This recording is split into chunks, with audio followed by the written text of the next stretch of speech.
In the yard of Capsule Corp, Goku's old friends were gathered along with the new ones. It was a huge surprise for everyone to learn Goku did not have just one fiancé, but 9 of them, and on top of that all of them were stunningly beautiful. I do not understand women. What do they see in a fight-obsessed lunatic like him?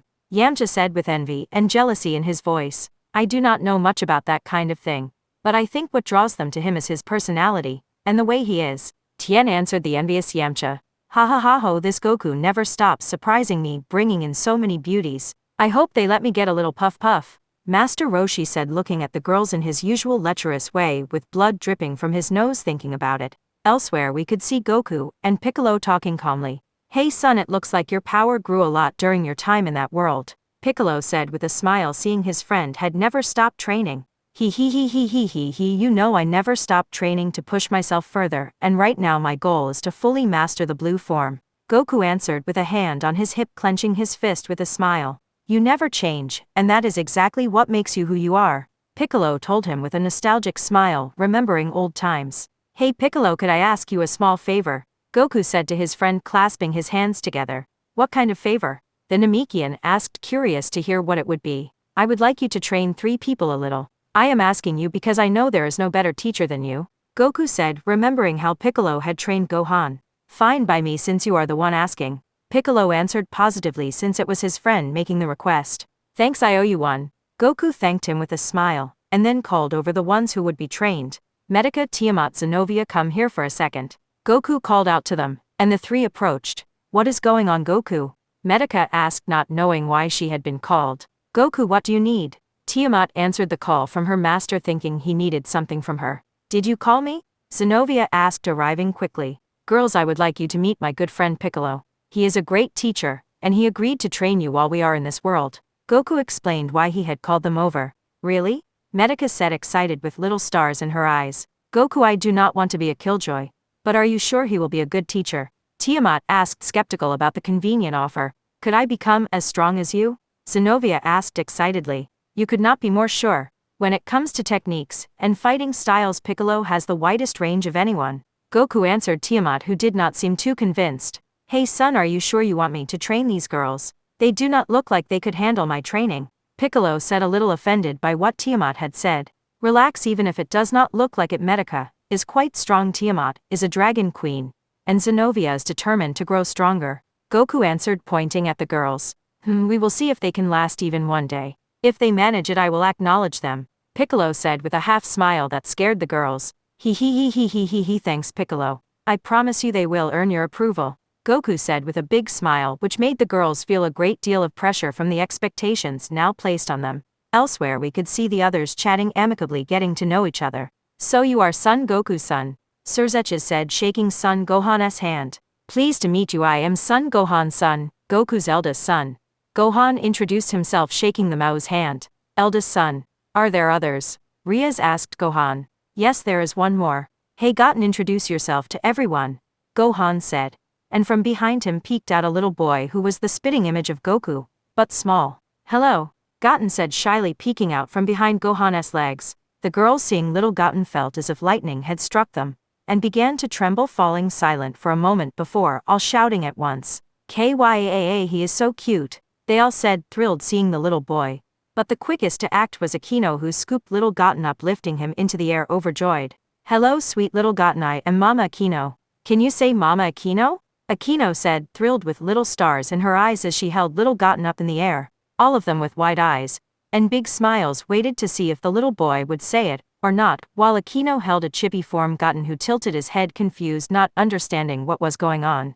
Mama Aquino, Goten said in a tone that suggested he did not understand why they were asking him this. But those words were far too powerful for the overjoyed Aquino, and hearing them a massive nosebleed knocked her flat. You could practically see an HP bar drop to 0 instantly, but the most surprising part was that the now unconscious Aquino had a blissfully happy smile on her face, which nobody would have guessed given her state, with her face still stained with blood from the nosebleed. The other girls, hearing the little boy call Aquino Mama, quickly rushed him, asking little Goten, who was now squished in a sea of chests, to call them Mama, to which drew a nervous smile from anyone watching. Ha ha ha, what energetic girls, Bulma said with a sweat drop. Yeah, they have no concept of self-control, Azazel answered wryly. Goten, hang in there.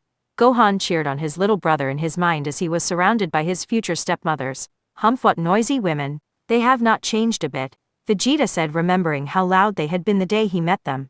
They suit Kakarot perfectly. Elsewhere we could see Beerus, at the long table, full of food, devouring everything, while Whis also ate, but with proper manners. While the god of destruction kept eating, he noticed someone staring intently at him from behind, which annoyed him, and he turned to see who dared interrupt his moment of bliss, but was surprised to find a small white-haired girl staring right at him who for some reason he felt he had something in common with. The two of them stared at each other without a word, which brought a smile to Whis watching them, but the first to break the silence was Kaneko.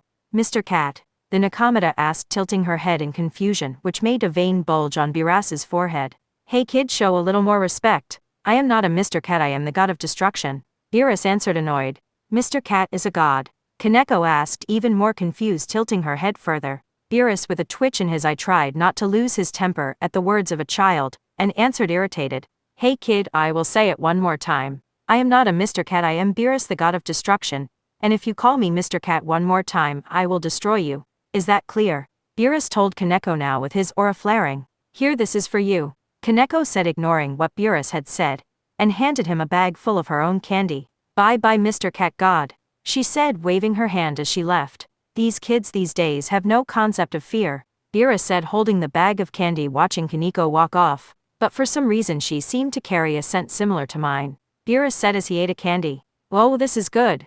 The party lasted well into the night, with everyone getting to know each other, and forming new friendships. Goku was very happy to see his new and old friends getting along. When the party was winding down, Bulma offered for everyone to spend the night at her place, but since there were quite a lot of them, Goku declined, and asked Beerus if they could stay at his palace for the night in exchange for the girls cooking him some delicious meals, which the gluttonous god of destruction happily accepted.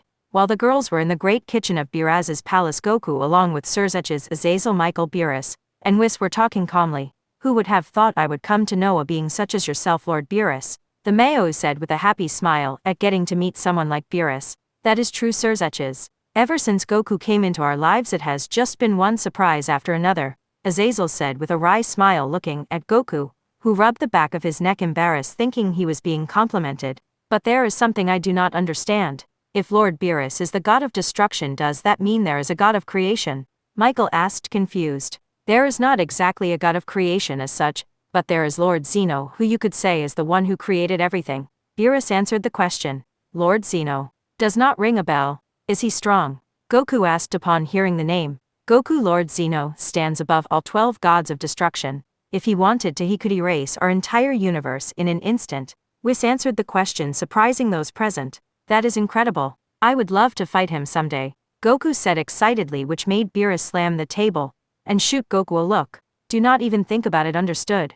If by chance you ever meet him, do not ask him that, or he might erase our entire universe, Beerus said, sweating buckets, which made the 3 faction leaders tremble. How powerful must this Lord Zeno be if the god of destruction himself fears him to that degree? The 3 faction leaders thought, terrified by the being known as Lord Zeno. But Goku was thinking something quite different. Beerus said not to challenge him, but if he fears him that much, he must be incredibly powerful. And that excites me, Goku thought with little stars in his eyes. While they were talking, the girls appeared carrying large amounts of food, and set it all out on the big table, getting ready for everyone to have dinner. Dinner was very peaceful, with Beerus very satisfied with what the girls had prepared, and the girls happy to have satisfied the palate of the god of destruction, who praised Goku, telling him he had gotten himself some very fine wives, and that if he wanted they could all come live at the palace, which made the girls blush, and made them very happy that a god of that caliber recognized them, and gave his blessing as Goku's wives. After a pleasant dinner, everyone got ready for bed, since tomorrow was the day of the tournament, and Whis showed them to their rooms. Goku's room was enormous, with an equally enormous bed that could easily fit 20 people. When he headed to his room, he noticed Seraphal and Gabriel were following him too, which was already clear after the conversation all the girls had in the kitchen.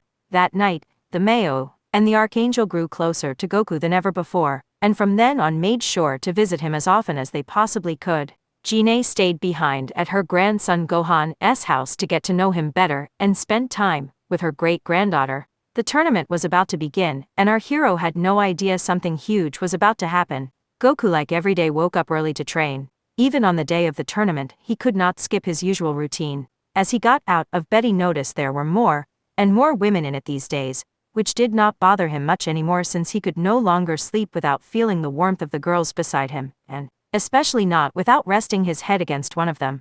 Last night it had been Gabriel's turn. The girls took turns keeping him company like that each night. After a good breakfast prepared by the girls, everyone got ready to head to Earth to pick up the others so they could all set off for the location of the tournament. Everyone boarded Wiss's transport and was taken to the stadium built for the occasion on a planet between Universe 6 and Universe 7.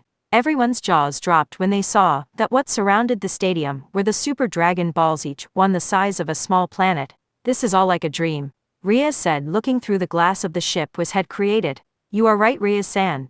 Who would have thought we would end up traveling across the universe?" Gabriel answered with a happy face. "And not just that, Gabriel-tan. We also met one god of destruction, and are about to meet another," Serafal said, looking at Beerus. "Jahaho, I understand why you would think that way," Wiss said, hearing the girls talk. "What do you mean by that, Wiss-san?" Michael asked. "Well, it is only natural you would see it that way since your universe does not have a god of destruction." Rather it no longer has one," Wiss answered. "What do you mean it no longer has one?" Serzetches asked, intrigued. "It seems the universe you all live in is a parallel universe," Wiss answered. "Parallel?" Azazel said, confused by what Wiss had said. "That is right, your universe is a parallel version of one that used to exist," Wiss explained. "How is that possible?" Aquino asked. "Well, it seems your universe is the parallel of one Lord Zeno erased a while back," Wiss said, confusing everyone even further. "But if our world is a parallel of another, does that not mean that when the original was erased ours should have disappeared too?" Riener said. "That has nothing to do with it. Even though I said parallel, your world is a fully real world in every sense. The fact that the original was erased has no effect on yours at all," Wiss explained so everyone could understand. "I see. That would explain why I could never sense any energy from the Kaishin or the god of destruction of that world," Goku said, remembering how no matter how hard he tried it had been impossible. While everyone talked, they finally reached their destination, and once they landed everyone got settled into their seats to watch the show. Meanwhile, Goku along with Vegeta and Piccolo went over to where the members of Universe 6 were gathered to meet them, since Goku is a very curious person, and if he did not go over he would burst from curiosity. Now all that was left was to decide on the remaining members of Universe 7 since Majin Buu had fallen asleep and no one could wake him up. "Lord Beerus, would you let me choose the 2 remaining members?" Goku asked. "Do whatever you want, but if we lose I will destroy you," Beerus answered, a little irritated. "Thanks," Goku said with a smile, ignoring the threat. "Hey son, one of them will be Gohan, right?" Piccolo asked. "No, he would be useless right now, and you know it," Goku answered, shaking his head. "Then who will the remaining 2 be?"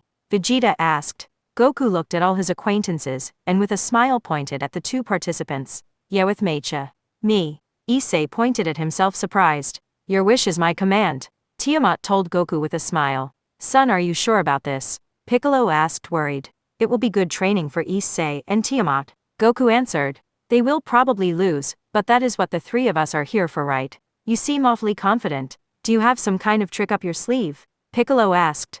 He, something like that," Goku answered, laughing. "Humph, whatever. In the end, I will be the one to defeat everyone," Vegeta said, acting all Tusandre. It seemed the other side had already chosen their first fighter, who was waiting in the ring, and our friends quickly decided on their order. "All right, Issei, you will go first. Give it everything, and do not get overconfident, understood?" Goku told a nervous Issei. "Understood. Are you ready, Drake?" he asked his partner. "No. But let us go anyway, partner," Drake answered, not very confident. While Issei made his way to the ring where his opponent waited, his girls cheered him on from the stands. "Come on, Issei, hang in there as long as you can," Lysana shouted. "At least tire him out a little," Momo shouted. "If you land even a couple of hits, that will be an achievement," Lysana shouted again. Everyone burst out laughing at the strange encouragement Issei's girls were giving him. "Damn it, they are not even thinking about me winning," the poor guy said, hanging his head as he cried anime tears. Issei activated his balance breaker and climbed into the ring. In front of him stood a big guy who looked like a fat yellow bear with boots, a shirt, and wristbands all in red. From the side of Universe 7, Hayao Issei, and from the side of Universe 6, Batamo, the announcer called out, "Let the tournament begin." Issei, who had been increasing his power ever since equipping his armor, decided to attack first. "Eat this." Dragon shot, Issei shouted, extending his hand forward, creating a sphere of energy, which he struck with his fist, creating a crimson beam. Batamo stood in place, and took the hit head on, which created a large cloud of smoke. Those from the DxD universe were thrilled. The attack had landed, But those from the Dragon Ball universe stayed silent, knowing an attack like that would not do much. Issei raised his arm to the sky in a victory pose, and looked toward where Goku and the others were waiting. But seeing their serious faces, he realized this was not over yet, and sure enough, as the smoke cleared, Batamo stood there completely unharmed with a mocking smile on his face. Issei, seeing that, grew irritated and spreading his wings with his back thrusters, at full power charged straight at Batamo. He threw punches and kicks over and over frantically at Batamo, who with his arms crossed and a smile on his face took every single one without flinching. Seeing that nothing was working, he jumped back and began building up his power again, and after a huge increase decided to put all that power into a single blow, and charged at Batamo once more, striking him with all the power he had gathered. Batamo seemed to notice something, and let himself get carried by the force of the blow, which sent him flying into the air. Issei naively thought his hit had worked, unlike Goku and the others, who thought Batamo was up to something by letting himself be knocked back like that, and it was exactly as they thought, since Batamo bounced off the stadium ceiling and began bouncing from one spot to another. Issei was startled by Batamo's bouncing, which made him look like a rubber ball. He dodged as much as he could, but with the constant bouncing, Batamo kept gaining more and more speed, making it harder to dodge each time. After about 30 bounces, Issei could no longer track his path, and that was the moment Batamo had been waiting for, and with all the force built up from the bounces, he came crashing down on Issei, making him vomit a large amount of blood and shattering much of his armor. Issei, now a wreck, stood back up with his legs shaking, which brought a smile to Batamo, who, gathering a huge amount of air in his mouth, began firing energy projectiles at Issei, who with his arms crossed in an X tried to cover himself as best he could. The projectile impacts shattered his armor like it was paper. Issei, in one last attempt, still with his arms in an X, slowly stepped toward Batamo, very slowly, but when he was almost halfway there, the side effect of boosting his power so many times caught up with him, leaving him completely defenseless and at Batamo's mercy, who wasted no time torturing him with a barrage of well-aimed shots designed not to knock him out of the ring. Those from the DxD world watched this in horror, especially Issei's harem girls, who covered their faces to avoid seeing their beloved covered in blood being tortured in such a humiliating way. The referee, noticing Issei had already lost consciousness, stopped the match, declaring Batamo the winner. Goku quickly rushed to where his friend lay. His wounds were very serious, and if the match had not been stopped, he surely would have died. Goku quickly got him to swallow a senzu bean, putting him out of danger, and picked him up to carry him off the ring, not before shooting a killer glare at Batamo, who upon seeing it felt a chill run through his whole round chubby body. The two girls from Issei's harem quickly rushed over to where Goku had set him down. "How is he?" Momo asked, frantic. "His wounds are healed, right?" she asked, worried about losing the father of her future children. "Goku, is Issei okay? There is nothing to worry about, right?" Lisanna asked, who seemed calmer, but her eyes showed she was on the verge of tears. Goku gave them a gentle smile to reassure them, and told them, "Relax, he is just unconscious, he is in no danger." They, now much calmer, gave Goku a big smile and hugged him, saying thank you. On the other side, Jampa laughed happily over his team's first victory, but his happiness faded when he saw Beerus looking quite calm despite his own team having lost. "That skinny runt, why is he so calm?" Jampa said, puzzled by Beerus's relaxed attitude. "Maybe it is because he trusts his fighters," Vadis answered indifferently. "Hey Beerus, you seem awfully calm for someone who is losing," Jampa shouted. "That is because the good part is still coming, you butterball," Beerus shouted back at Jampa, while the two gods of destruction shouted back and forth at each other. Everyone else had a sweat drop watching their behavior. "Finally it is my turn to fight," Tiamat said, very excited. "Do not get overconfident, understood? You saw what happened to Issei," Goku warned her, seeing how excited Tiamat was. I know. I will not fall into the same mistakes as that failure of a red dragon," Tiamat answered, mocking the hapless Issei. "I hope so, but if you make the same mistakes, I will send you back to your room in the underworld for an entire month," Goku threatened her, which made the dragon tremble. Tiamat, with Goku's threat as motivation, climbed into the ring with a cool, clear head, ready to give it everything in the fight. But that fight would never take place, since a voice Goku recognized was heard. "Quite the party you all have going on here, and nobody sent me an invitation. I am hurt," the voice said, which seemed to come from the center of the ring, and suddenly a portal of darkness opened, and out of it stepped Zero. "Well, not just Beerus, but Jampa is here too. What a high-class gathering," Zero said with a smile, seeing the two gods. "Hey, you had better have a good reason for showing up and interrupting the tournament," Beerus said with a look that would make anyone's hair stand on end. The skinny runt is right. Talk now or I will destroy you, Jampa said, angry at the interference in the tournament. Ha ha ha, calm down you two please. I am not crazy enough to face two gods of destruction. My only target is Son Goku and all his friends, Zero answered, stating his intentions. Everyone turned their eyes to Goku, who Zero had pointed at, and Goku still had no idea why this man hated him so much. Hey Goku, what is your relationship with this guy? Beerus asked. No idea. He showed up one day and attacked me, and has appeared several times since trying to kill me, and I still do not know why, Goku answered, shrugging his shoulders. Now everyone turned their attention to Zero, waiting for him to answer the question. Well, my hatred is not just for you. It is for every version of you that exists. I have already eliminated all of them, so you are the only one left, and once I eliminate you my revenge will finally be complete.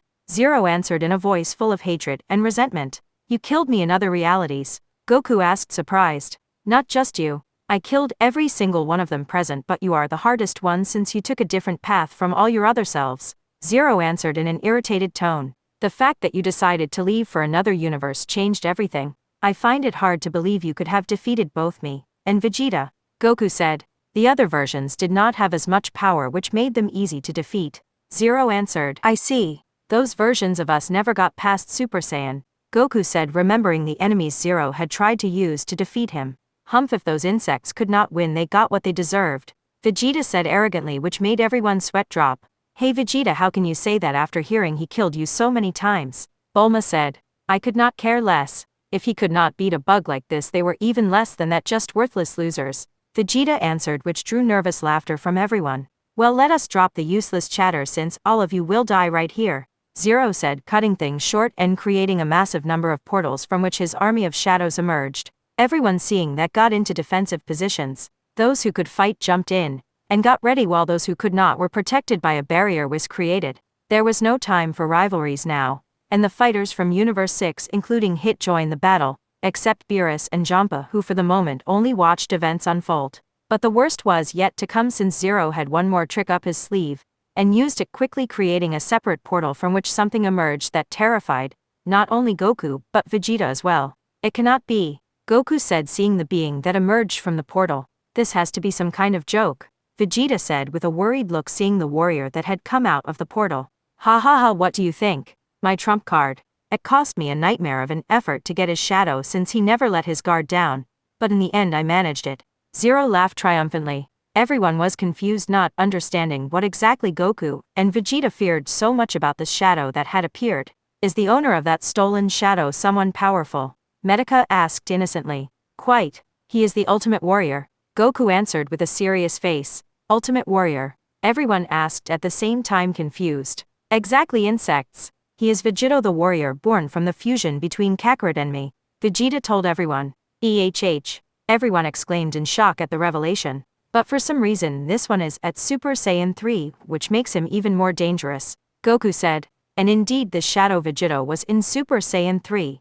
But what stood out was his clothing, which was very different from the outfit they wore when they had fused before. Go ahead, my Shadow Warrior. Eliminate all of them, Zero ordered. And extending his index and middle fingers, he created a golden sword of light, which stretched out and pierced straight through Issei's chest, killing him instantly. Issei! Everyone shouted, seeing their perverted friend drop lifeless to the ground.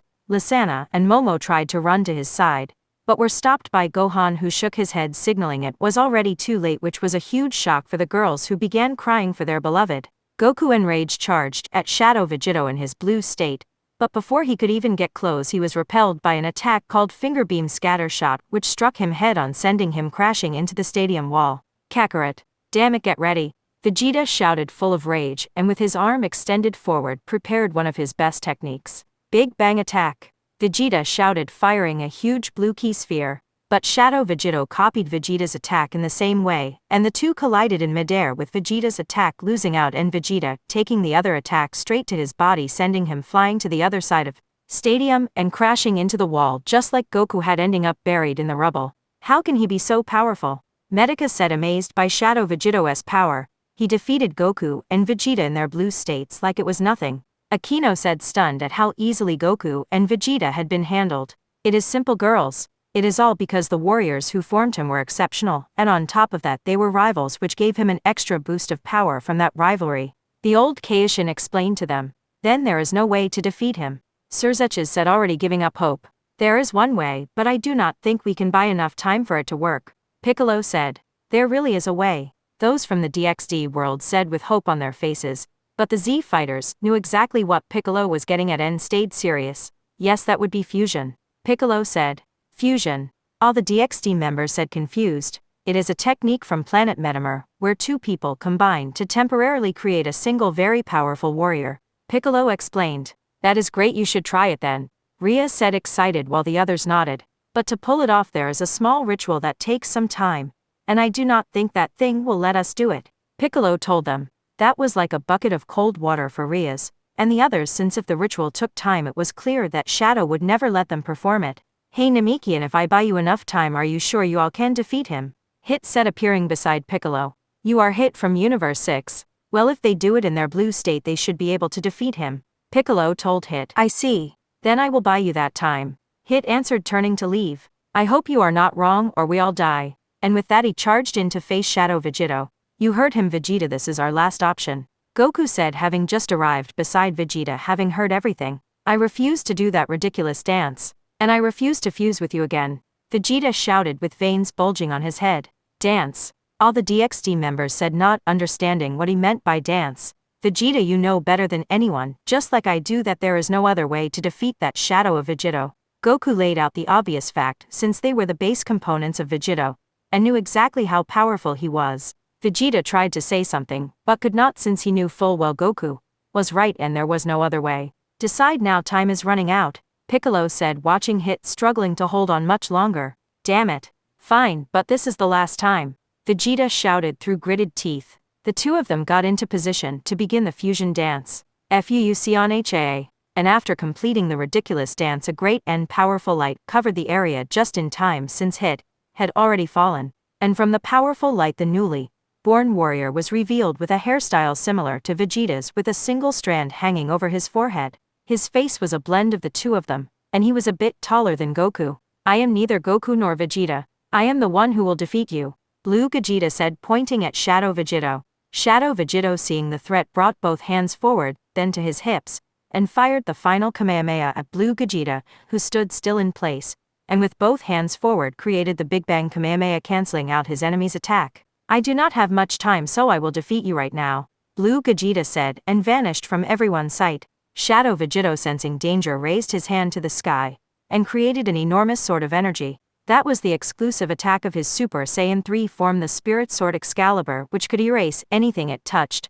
But that did not stop Gogeta, who with his exceptional speed dodged the attack, which split the battlefield in two. This is your end, copy, Blue Gogeta said, now face to face with the Shadow. And a massive flurry of blows, too fast to even see, struck Shadow Vegito's body, leaving his chest and stomach covered in dents from the impacts. But it was not over yet, since he then delivered 3 knee strikes to the back of his neck, and followed up by creating a sphere filled with a wide array of colors. Be purified and disappear, Gogeta said as he crushed the multicolored sphere in his hand and threw it out as a cloud of dust. The dust entered Shadow Vegito's body and quickly began purifying him, making him slowly disappear. Impossible. My best and most powerful Shadow was defeated, Zero said in disbelief, seeing Shadow Vegito had been defeated. And just as predicted, the fusion ended after a few minutes passed, but Zero still needed to be stopped. This is your end, insect, Vegeta said, extending his hand to fire. Ha ha ha, I will retreat for now. But next time will be the end for you or for me, Zero said, creating a massive number of shadows to cover his escape. Everyone tried to catch him, but it was too late, since by the time they cut through all the shadows blocking their path, Zero was already gone. Next time you will not escape, Zero, Goku said, looking with a serious face at the spot where Zero had just been standing. With everything that had happened, no one had the energy or desire to continue the tournament, so Cha Jampa D. Beerus decided the winner with rock paper scissors, which gave the win to Beerus. In the end, Beerus's wish was to bring back to life the inhabitants of the Earth of Universe 6, and with that everyone returned to their respective universes, but with new friendships forged between them. Back on Earth, both Lisana and Momo asked if Issei could be brought back to life, but since he had died at the boundary between two universes, the Earth's Dragon Balls did not have the power to do it. Only the Super Dragon Balls had that kind of power. The girls grieved over that, but life had to go on, and they could not spend forever mourning him. In the end, the Dragon Balls were used to erase the memory of Issei from the minds of the people of the other world, and from Momo as well, since she herself asked to forget Issei, so she would not have to suffer. The one hit hardest was Lisanna, since every time she fell for someone connected to a red dragon she ended up alone, and because of that she decided to also erase her memories of both Issei and Natsu using the Dragon Balls. One of the surprises was that the gauntlet decided Goku would be its next wielder, but he chose not to use it and simply put it away. Poor Drake cried, begging not to be stored away like some ordinary object, but Goku did not care one bit and put it away anyway. Just as promised, Medica, Tiamat, and Zenobia went to train in the room of spirit end time with Piccolo. The next day, before leaving, Goku went to Den's lookout to pick up the three troublemakers. When Goku arrived, they were just stepping out of the room of spirit end time. And when they saw Goku waiting for them, they ran to him in tears and tackled him, crying into his chest, covering him in tears and snot. Goku, I missed you so much. Medica cried like a little girl into Goku's chest, rubbing her face against him. Sniff. It was hell not being able to see you for so long. Tiamat cried, doing the same thing as Medica. Meanwhile, Zenobia had a dead look in her eyes as if she had been through absolute hell. Angst girls. So how did the training go? Goku asked as he stroked the two of them. Hearing Goku's question, all three of them tensed up and stopped crying. Hell. Poor Zenobia could only manage that, since she seemed fairly traumatized by the whole thing. Meanwhile, Tiamat and Medica tried to play it tough. It was not that bad, right, Tiamat? Medica said, looking away. Yeah, just like Medica says, it was a piece of cake, ha ha ha ha ha. Tiamat answered, looking the other way, sweating. Oh, I see. Then how about we go back for one more day, since it was not that bad? Piccolo said, walking out right then with a mocking smile. The two of them, hearing Piccolo, turned pale and quickly spun around, and with a magnificent digis of foreheads touching the ground, begged him through tears to forgive them. Goku watched all this with a smile on his face. After saying goodbye to Piccolo and Den, Goku along with the three girls returned to where the others were waiting to head back to their dimension. After all the goodbyes, everyone was already stepping into the portal Whis had created, but one person decided to stay behind for a while, and that was Jin. Chose to stay with her grandchildren and spend time with them. Just as he was about to leave, Goku was stopped by the words of his friend and rival Vegeta. Kakarot.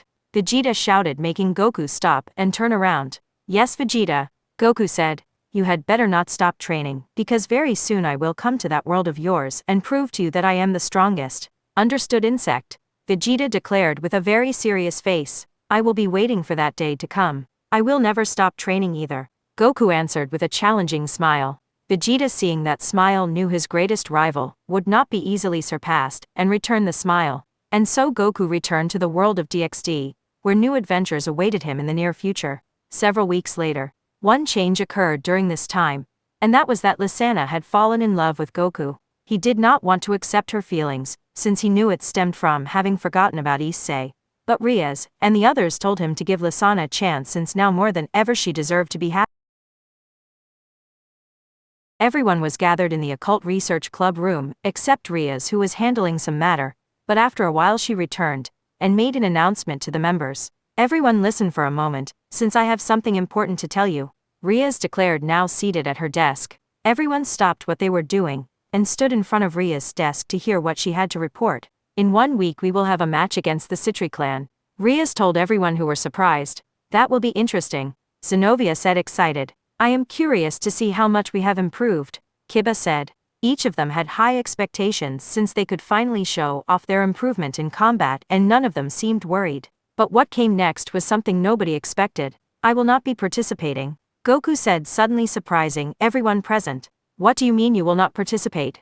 Riaz asked, surprised. You have all gotten too used to me pulling you out of the fire, and this is a good chance for you to show me how far you can get without my help. Goku explained his reasons for not participating. But Akino tried to say, but was cut off by Goku again. I want to see how much you have all progressed. Besides, Medica will not participate either, and neither will Tiamat, since she is my familiar, Goku said, looking at everyone seriously. Then I will not participate either, Reiner said. You will participate, since you are part of the Gremory clan, Goku said in a way that left no room for argument. I see. I understand your point, Goku, and we will show you how much we have progressed, and that we can win without your help, Riaz answered, full of confidence, and everyone nodded. That is what I like to hear. I expect great things from all of you, do not disappoint me, Goku told them with a half smile. The week passed, and the day of the raiding game arrived. The Gremory clan was quite confident in their strength, but none of that did them much good since thanks to Sona's strategy they got thoroughly crushed. Lysana, Medica, Tiamat and Goku, who watched it all from the stands, were deeply disappointed by the embarrassing performance from Rias and the others. See, I told them not to get overconfident just because they had more attack power, Goku said in a tone full of disappointment. In the end you were right. They got too used to you bailing them out, and this is the result when you do not participate, Medica answered in an irritated tone. And to think you are actually part of her peerage.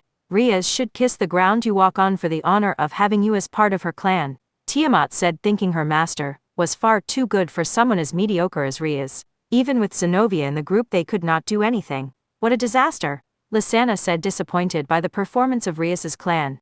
That night, at Goku's house, after such a humiliating loss, everyone who had participated without exception now sat on the floor of the living room in Caesar position, while Goku, Tiamat, Medica, and Lysana stood in front of them with their arms crossed and serious faces. Well then, could you explain to me the reason for that embarrassing defeat? Goku asked in a serious tone. Everyone sitting in Caesar only lowered their heads in shame, unable to say anything until finally Rias gathered her courage and answered. That was because of overconfidence, I think. Rias gave a vague answer. She lifted her head to look at Goku's face and the others, but the moment her eyes met as the redhead began sweating buckets from the look he was giving her. Is that your answer, Rias? Goku asked Rias, who was nervous. Yes, that is what I think, she said with a stammer. Do the rest of you agree with her too? Goku asked the others sitting in Caesar. Those addressed looked at each other nervously and nodded their heads. Goku looked at them seriously for a few seconds and then spoke. I see. If that is your answer, I will now give you mine, Goku said. After that embarrassing performance we talked it over and decided we will be leaving the Gremory clan, Goku explained to those present. Those sitting in Caesar took those words like a bolt of lightning. Rias went completely blank for a moment, but was snapped out of shock by Aquino, who was begging loudly not to be abandoned. Goku, please do not abandon us, Rias cried, grabbing Goku's feet through tears. Riener and Asia jumped up and ran to Goku's side, grabbing his arms through tears. Goku, do not abandon me. If you leave, take me with you, I beg you, Riener pleaded with Goku through tears. Please Goku, if you abandon us I do not know what would become of me, please do not leave us, Asia said through tears. Aquino did not say anything since she had fainted from the shock, and Kiba was trying to revive her. Goku, seeing everyone's reactions, only sighed and gave a smile which confused them. That just now was a joke, but even though I was not part of the match it still bothers me that you all got defeated, he explained to them. Everyone hearing it was a joke sighed with relief, knowing Goku would not leave them. But I hope from now on you will not be so arrogant and will fight as if everyone's life depended on it, Goku told them with a serious face. Everyone returned to their Caesar positions and nodded with serious, renewed expressions, since they did not like the taste of defeat one bit. After the lecture everyone got to work preparing dinner, but Rias and Aquino stopped Goku to talk to him. Goku, what you did back there was really mean, you know, Rias said with an annoyed face over what the Saiyan had done. She is right, Goku. Never say something like that again, even as a joke, Aquino told him with tears in her eyes. But was it effective or not? Goku answered the two of them with a half smile. I think if I had actually left for a few days it would have been even more effective, Goku said with a hand on his chin. The two of them could not deny that Goku threatening to leave had been more effective than they expected, but they were still annoyed with him, and each grabbed one of his ears, pulling him down to their level. If you do that again there will be no food for you, understood? Rias threatened him in his ear. And we will ban you from training for a whole month, Aquino said in a sultry voice in his other ear. Goku, hearing the threats, shuddered and broke out in a cold sweat, laughing nervously. I would rather face Lord Beerus than make the girls angry, Goku thought to himself. Somewhere else, a young woman with silver hair approached an old man with a monocle sitting on a throne. Odin-sama, it has been decided the meeting will take place in a week, the young woman explained to the old man who was stroking his beard. I see. Thank you, Rosweiss. I am already looking forward to that day, Odin answered with a smile. Me too. I hope I find a good man at the meeting, Rosweiss said with a blush on her cheeks. Ha ha ha, I doubt there exists a man out there who would want a crybaby Valkyrie like you. But I wish you luck, Odin told the young Valkyrie, teasing her. Sniff sniff, wa Odin-sama, you jerk, Rosweiss shouted through tears as she ran off. I hope she finds a man soon, old Odin said, sighing over the crybaby Valkyrie. At Goku's house, Goku and the others were enjoying their dinner when suddenly the Saiyan stood up with a very irritated look on his face, which surprised everyone at how sudden it was. Is something wrong, Goku? Grafia asked. Why are you making that scary face? Asia said, a little frightened by Goku's expression. For some reason I feel like I need to punch someone, Goku said, confused by what he was feeling. Everyone looked at each other with confused faces, not understanding what Goku meant. In Valhalla, for some reason Odin, the father of all, felt a chill run through his entire body as if his death were coming soon.